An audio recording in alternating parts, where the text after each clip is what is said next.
देखिए, आपको जानकारी है चोपटा के रूपाणा और लुदेसर गांव में बड़ी आगजनी की घटना घटी और इस आगजनी की घटना में 500 एकड़ से ज्यादा गेहूं की खड़ी फसल, पकी पकाई फसल जो कटाई के लिए तैयार थी, जल करके राख होगी।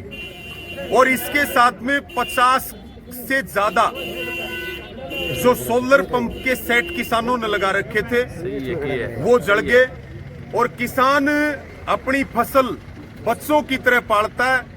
किसान की आजीविका उस फसल के ऊपर निर्भर है और उसका जो सोना था वो जल करके राख हो गया। तो किसान के पास कोई रास्ता नहीं है। और इसमें सबसे बड़ा सवाल ये है कि जिन किसानों ने जमीन ठेके पे ली, 70-70 हजार रुपए किला ठेका है, वो किसान कहां जाएगा।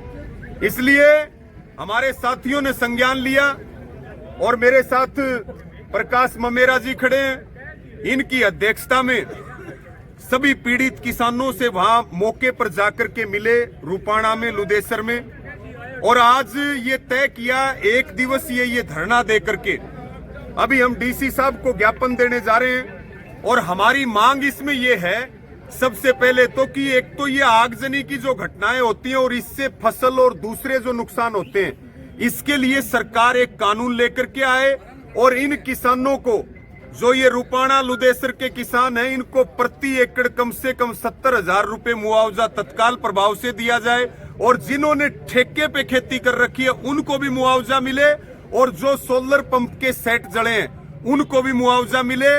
आज हमारे साथियों ने तय किया है, यूनियन ने तय किया है, संयुक्त किसान मोर्चा ने तय किया है कि 7 दिन का समय है, स्पेशल गिरदावरी तत्काल प्रभाव से करवा करके और किसानों को मुआवजा दिया जाए। नहीं तो हम आगे कोई कड़ा फैसला लेंगे, लेकिन मुआवजा जब तक किसान को नहीं मिलेगा तब तक हम शांत नहीं बैठेंगे। पूरे हरियाणा की बात की जाए तो कितना नुकसान मान रहे हैं? देखिए, लगभग अगर हम मान करके चले तो अब तक 500 से ज्यादा गांवों में आगजनी की घटनाएं हुई हैं।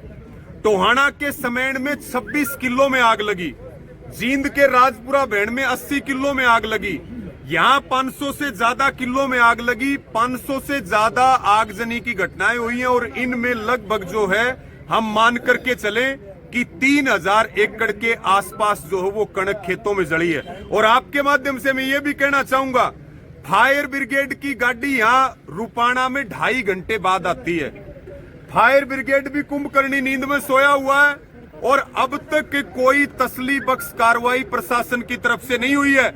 और ये लापरवाही बिजली निगम की है। मैं तो ये कहता हूं कि बिजली विभाग के अधिकारियों के ऊपर भी आपराधिक मुकदमा दर्ज होना चाहिए, उनके कारण किसानों की फसल जड़ी है। ममेरा, रणधीर जी जोत का और इंडियन नेशनल लोकदल पार्टी के जो जिला अध्यक्ष जसवीर सिंह दत्ता जी पहुंचे हैं, उनका भी हमें यहाँ तहे दिल पर स्वागत करते हैं और धन्यवाद करते हैं। जो सिरसा जिला में 2 दिन पहले आगजनी हुई थी, उसमें जो सबसे बड़ा नुकसान रूपाणा और रूपावास और लुदेसर के बीच में जो आग लगी थी, जहाँ से 300-400 एकड़ में गेहूं किसानों की जमात यहाँ पहुंचे हैं और सरकार से और प्रशासन से निवेदन करेंगे कि वो किसानों की मांगे माने और जल्दी से जल्दी उनको मुआवजा देने का काम करें। तो मैं आपके बीच में निवेदन करूंगा, प्रकाश जी ममेरा वो आए। और साथियों,